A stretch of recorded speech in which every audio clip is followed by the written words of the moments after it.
how can I address that, reverse that, undo that idea that vulnerability is weakness and a negative thing? You know, that was the irony of the women's liberation movement. It was like a point where we were trying to define our masculinity, and that's not our strength.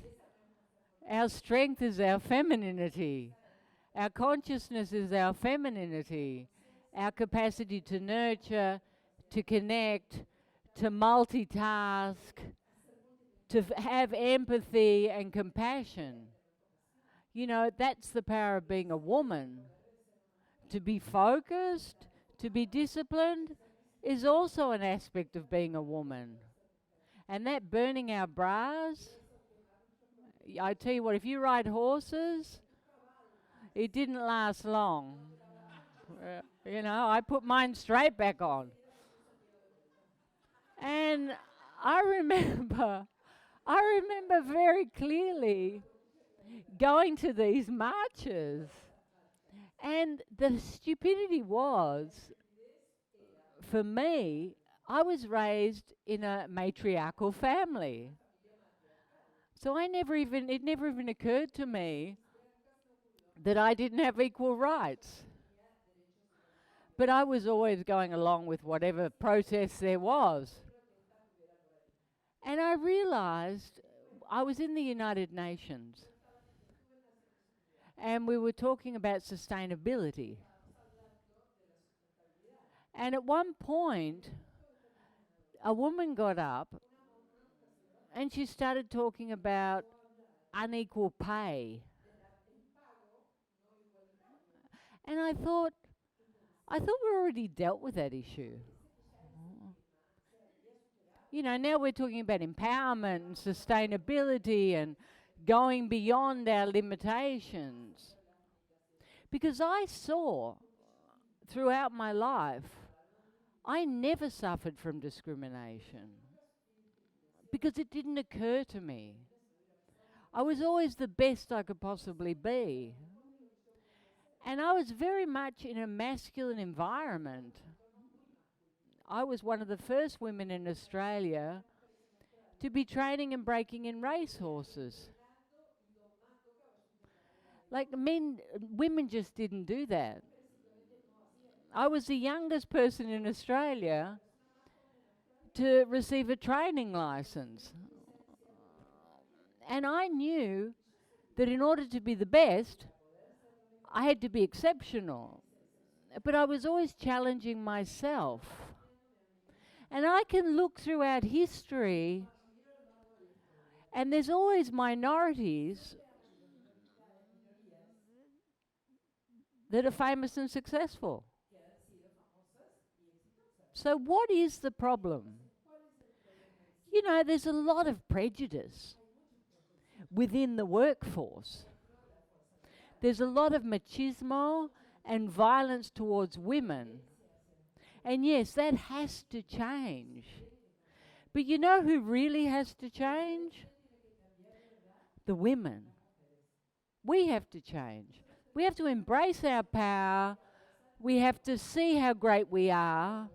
We have to appreciate our vulnerability, that connection that we have, that capacity, like whales, to communicate over 10,000 kilometers and know exactly what's happening with our children without even talking to them. Women have that. We have telepathic powers that men can only dream of.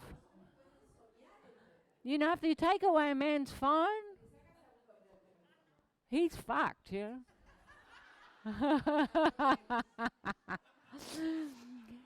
So we have to appreciate all of our wonderful qualities. All of our wonderful qualities. And we have to enhance those. And it's the same for men.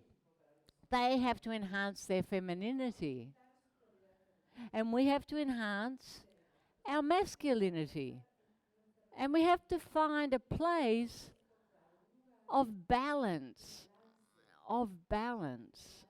And you know, I'm not talking about the men here, because obviously a lot of you are very evolved spiritually and very open and very vulnerable. I'm talking about this, but you're talking about that. And you're a woman. So who has to change? You. You have to appreciate those aspects of yourself. And interestingly enough, it's the responsibility of mothers. Mothers have to teach their sons that that's not okay. It's not okay. It's not a man thing to be abusing women. It's not acceptable. And I think we're starting to get to that point. But we have to remember that any sex can be a victim, or they can go beyond. You know, I choose to go beyond. I choose to be more. I choose to be twice as good instead of feeling like a victim. And that is about focus. That's about loving yourself. And that's not about comparison. It's about being the best that you can be. And that's the responsibility of every human. So that's a good question. How do I be more vulnerable? I have to let go of the idea that vulnerability is weakness, because it's not. Vulnerability is love, and love is connection, and connection is power. It's the capacity to communicate, to unify, and to relate. And the feminine aspects, we have to celebrate them. They're great things. Great things. But unfortunately, they've been placed in the inappropriate pile for corporations. But that's changing, you know. Everything's changing with the young generation, I think. Come visit our webpage for books, movies, and our wonderful retreat centers. Isha's simple yet powerful system is transforming lives around the world.